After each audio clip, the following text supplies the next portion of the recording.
Chapter 3, Sir John Franklin's text. A heap of books and bones, and that was all. One after another, no fewer than 40 intrepid navigators had invaded the awful solitudes of the Arctic seas in quest of some trace of Sir John Franklin and his gallant men.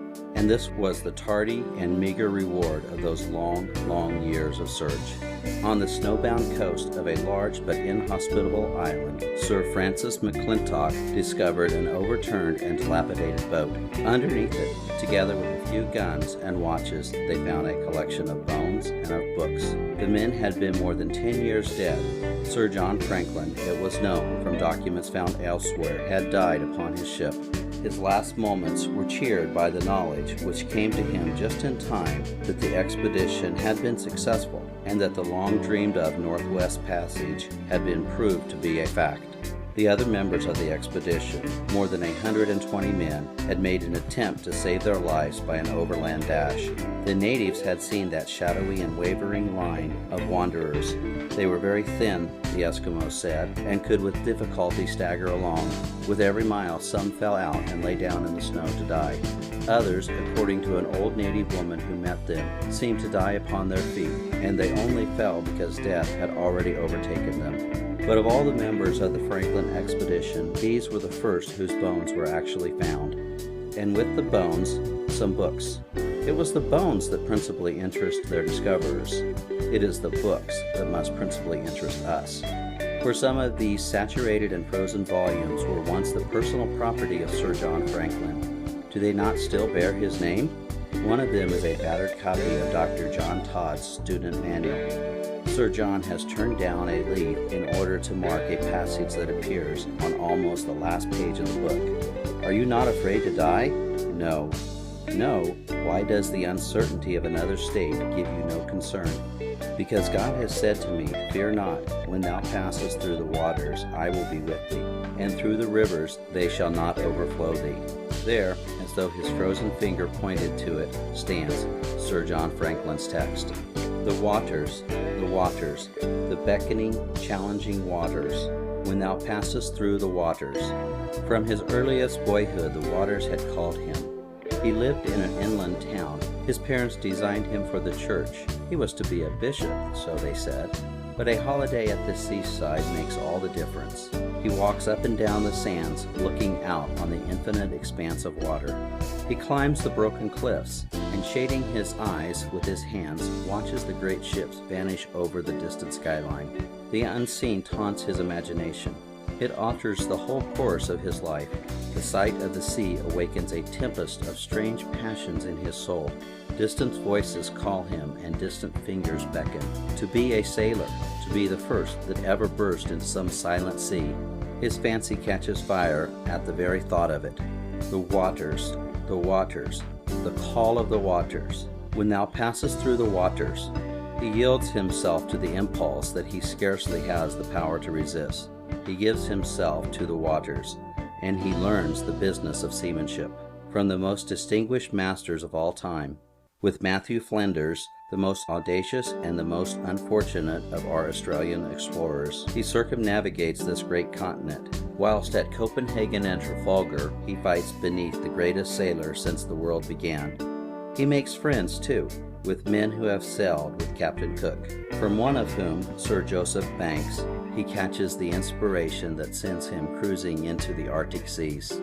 But whether in peaceful exploration or amidst the excitement of war, whether in the sunny south or in the frigid and desolate north, he is forever listening to the voices of the waters. He knows what the wild waves are saying. They are calling him to come, and he obeys. For in his heart he cherishes a wonderful secret. The unknown waters are not as lonely as they seem. The shining tropical waters, the frozen polar waters, the unseen, unsailed waters. When thou passest through the waters, I will be with thee.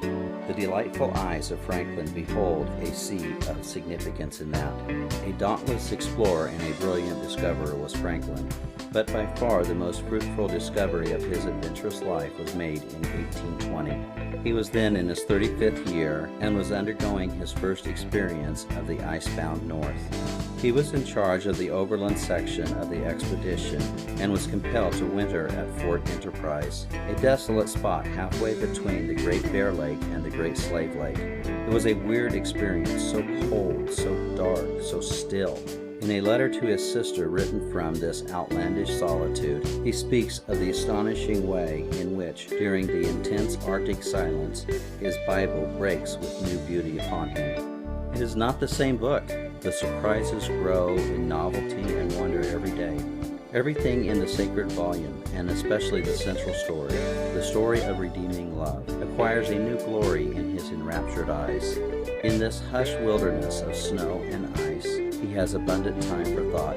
Such serious reflection, he says, must soon convince a sinner of his guilt, of his inability to do anything to save himself, of his urgent need of deliverance. If, under this conviction, he should inquire, "How then can I be saved?" would it not be joy unspeakable for him to find that the gospel points out the way? Christ, who died for the salvation of sinners, is the way, the truth, and the life. Whoso cometh unto him in full purpose of heart shall in no wise be cast out. Can anything be more cheered than these assurances, or better calculated to fill the mind with heavenly impressions and lift up the heart in grateful adoration to God? How then can I be saved? I am the way, the truth, and the life. Him that cometh unto me I will in no wise cast out. He has heard the call of the waters, and on his very first venture into the cold and silent north, he has discovered this. He has found not only a Savior, but a friend. He has received the assurance of whatever seas he sails, of a divine presence, a sacred comradeship, and to the end of his life, he never ceases to prize it. The saint is never cast in a mold. No two are alike. On my desk at this moment lie two books side by side. One is the life of Sir John Franklin, and the other Brother Lawrence's Practice of the Presence of God. Can any greater contrast be imagined? Here are two types of saintliness. Neither appears to have anything in common with the other, for one man is a monk, the other a mariner. One is a recluse, moving among the cells and cloisters of a Carmelite monastery. The other travels over all the continents and sails into all the seas. The one is essentially an ascetic. The other is essentially a man of the world. The one is pale and thin and sad. The other is bluff and bronzed and jolly. And yet I am impressed at this moment, not by the contrast, but by the similitude. Let us look for a moment beneath the trappings alike of the monk and of the mariner. And in each case let us search the soul of the man. I have quieted all forms of devotion, says Brother Lawrence, but those to which my state obliges me, and I make it my business only to preserve in his holy presence. I am assured beyond all doubt that my soul has been with God above these 30 years. Were I a preacher, I should above all other things preach the practice of the presence of God. And were I a director, I should advise all the world to it. So necessary do I think it, and so easy too. I cannot imagine how religious persons can live satisfied without the practice of the presence of God. While I am with him, I fear nothing, but the least turning from him is insupportable. Now, had I not revealed the source of these words, nobody could have told whether I had copied them from the conversations of the monk or from the journal of the mariner. They fell from the lips of Brother Lawrence, but they might just as easily have occurred in the correspondence of Franklin. For it was the joy of Franklin's life and the comfort of his death that he could never be alone. When thou passest through the waters, the promise said, I will be with thee. And he believed it. The thought runs through all his farewell letters. His leave-taking reminds me of Enoch Arnold's.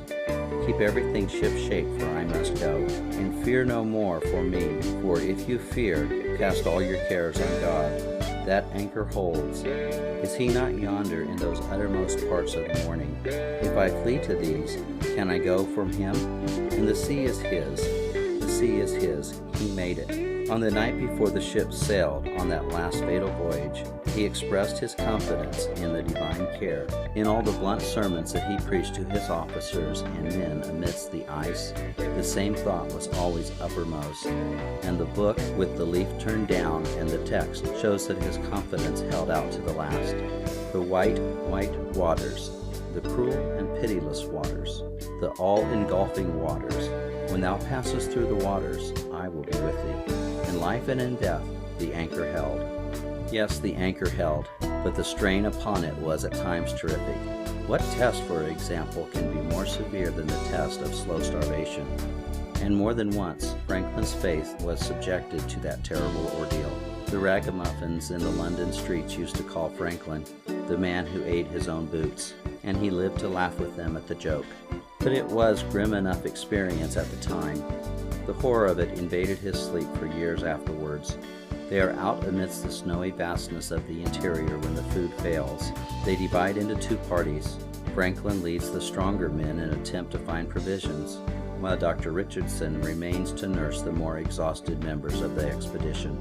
The foraging party has no success, and all are reduced to skeletons. Whilst Franklin and his companions are resting, Dr. Richardson and a seaman of his party come spectrally upon them. They are the only survivors of the group left at the camp. All are soon too feeble to move. In their extremity, a herd of reindeer trot by, but the men are too exhausted to fire.